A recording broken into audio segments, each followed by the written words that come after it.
Kumusta, kaibigan? Maligayang pagdating sa ating learning channel. Dito, sama-sama tayo matututo at mag-explore ng mga bagong kaalaman.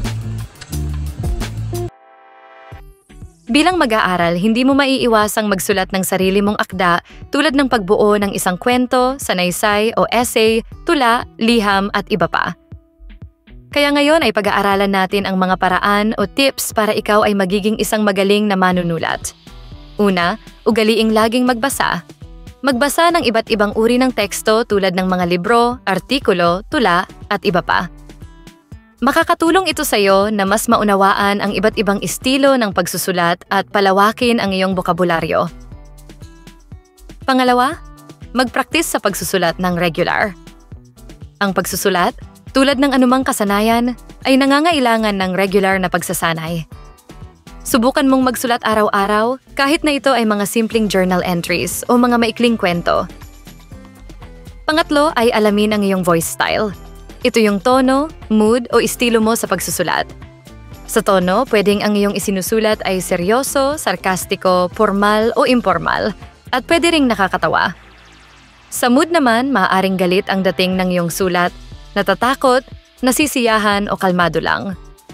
Sa estilo naman, maaari kang gumamit ng nang-aakit, persuasive, nagpapaliwanag o nagbibigay impormasyon, expository, nagsasalaysay, narrative, o naglalarawan, descriptive. Pang-apat ay pagtuunan ng pansin ang estruktura. Ibig sabihin, paglaanan ng oras ang pagbuo ng maayos na estruktura ng iyong sulatin. Mula sa panimula, gitnang bahagi, hanggang sa konklusyon. Ang malinaw na estruktura ay makakatulong sa iyo na maipahayag ng maayos ang iyong mga ideya. Kasunod ay pumili ng tamang salita. Gumamit ng tiyak at angkop na mga salita. Ang tamang pagpili ng mga salita ay magpapalakas ng mensahe at makakapagbigay ng tamang tono sa iyong sulatin. Pang-anim, maging maingat sa balarila at pag-check ng pagkakamali. Siguraduhing tama ang balarila o ang iyong grammar at iwasang may mali sa iyong spelling. Ang mga pagkakamali sa grammar at spelling ay maaaring magpababa sa kalidad ng iyong sulatin.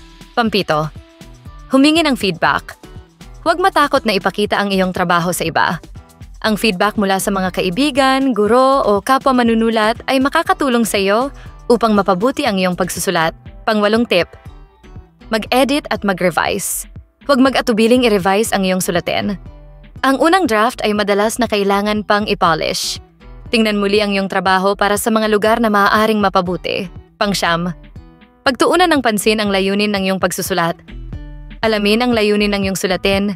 Ito ba ay para magbigay impormasyon, manghikayat, o magpasaya? Ang pag-unawa sa layunin ay makakatulong sa iyo na mag-focus sa mga tamang aspeto ng iyong teksto. At panghuli ay, manatiling bukas sa pagkatuto. Dapat ay laging bukas sa mga bagong ideya at teknik sa pagsusulat. Ang patuloy na pag-aaral at pag-eksperimento ay makakatulong sa iyo na palawakin ang iyong kakayahan. Salamat sa panonood!